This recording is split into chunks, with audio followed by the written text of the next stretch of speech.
Hi friends, నేను మీ Rajani. Welcome to my channel. ఈరోజు గుత్తి వంకాయ కూర ఎలా చేయాలో నేను చెప్తాను. చాలామంది ఈ కూర వండడం రాక కర్రీస్ పాయింట్కి వెళ్ళి తెచ్చుకుంటారు. మీకు అంత కష్టం వద్దు, ఎలా చేయాలో నేను చెప్తాను. చాలా ఈజీగా ఉంటుంది ప్రాసెస్. ముందుగా వంకాయల్ని ఇలా ఫోర్ పీసెస్గా కట్ చేసుకోవాలి.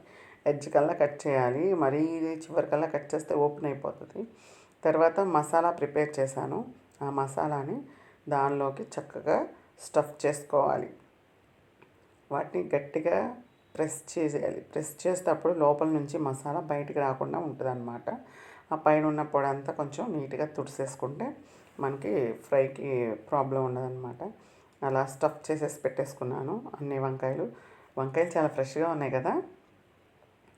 తర్వాత ఈ మసాలా ఎలా ప్రిపేర్ చేయాలో చెప్తాను. ఈ వంకాయల్ని శుభ్రంగా కడిగి లోపల పుచ్చులు ఉన్నాయా లేదా అని చెక్ చేసుకోవాలి. లేకపోతే చాలా వాటిలో పుచ్చులు ఉంటాయన్నమాట. ఈ మసాలాని ముందుగా వేరుశెనగ గుళ్ళు తీసుకొని ఫ్రై చేసుకోవాలి. దానిలో కొంచెం జీలకర్ర, 2 ఎండుమిరపకాయలు, అలాగే కొంచెం అల్లం వెల్లుల్లి పేస్టు, జీలకర్ర, కొద్దిగా సాల్ట్ వేసుకొని గ్రైండ్ చేసుకోవాలి. కచ్చాపిచ్చాగా గ్రైండ్ చేయాలి. అదంతా శుభ్రంగా ఇందులో స్టఫ్ చేసేసుకోవాలి. చాలా బాగుంటుంది ఫ్రెండ్స్. అదే ఈ మసాలా ప్రిపేరింగ్. మీకు ఇంట్రెస్ట్ ఉంటే పుట్నాలు కూడా వేసుకోవచ్చు. పుట్నాలు అంటే వేయించిన శనగపప్పు, లేకపోతే స్కిప్ చేసేసుకోవచ్చు. అన్నీ ఇలా రెడీ చేసి పెట్టుకోవాలి. తర్వాత సన్నగా తరిమిన ఉల్లిపాయల్ని ఇంకా పచ్చిమిర్చి కూడా తీసుకొని స్టవ్ అంటించి కడాయి పెట్టి ఆయిల్ వేసుకోవాలి ఫ్రెండ్స్. ఆయిల్ వేసుకున్న తర్వాత మనం ముందుగా రెడీ చేసుకున్న ఈ వంకాయల్ని వాటిలో ఒక్కొక్కటి వేసుకొని ఫ్రై చేసుకోవాలి. ఇలా అన్ని వంకాయల్ని వేసేసి కొద్దిగా తిప్పుకుంటూ ఉండాలి. అప్పుడు అవి అన్ని సైడ్లు చక్కగా పర్ఫెక్ట్గా మనకి వేగుతాయి అన్నమాట.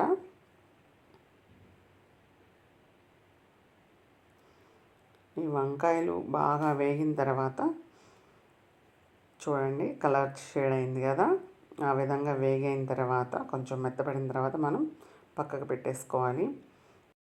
వేరే కడాయి తీసుకొని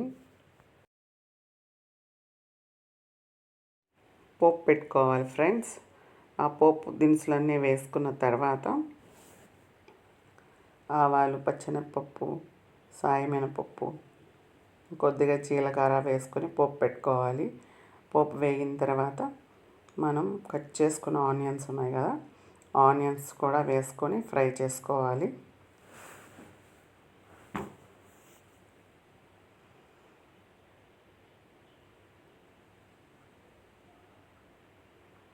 ఆనియన్స్ బాగా వేగాలి, గోల్డెన్ బ్రౌన్ కలర్ వచ్చేలా వేగాలి. అలా కదుపుకుంటూ ఉండాలి, లేకపోతే మాడిపోతాయి అన్నమాట. ఈ ఉల్లిపాయ ముక్కలు ఫ్రై అయిన తర్వాత మనం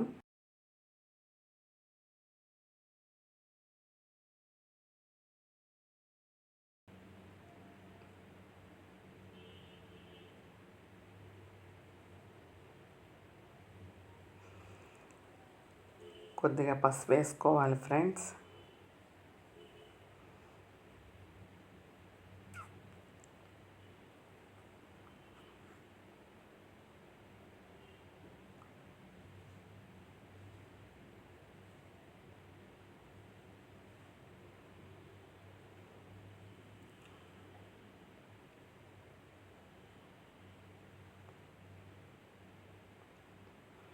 ఆ పసుపు కూడా వేగిన తర్వాత మనం ముందుగా వేయించి పక్కన పెట్టుకున్న వంకాయ ముక్కలన్నీ వేసేసుకోవాలి.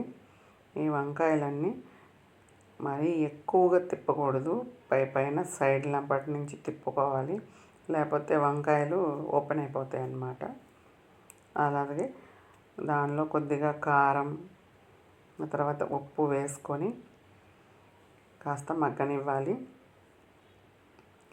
మగ్గిన తర్వాత మనం దానిలో ఒక గ్లాస్ వాటర్ వేసుకోవాలి. గ్లాస్ వాటర్ వేసుకొని ఉడికించుకోవాలి కొంతసేపు. కొంతసేపు ఉడికిన తర్వాత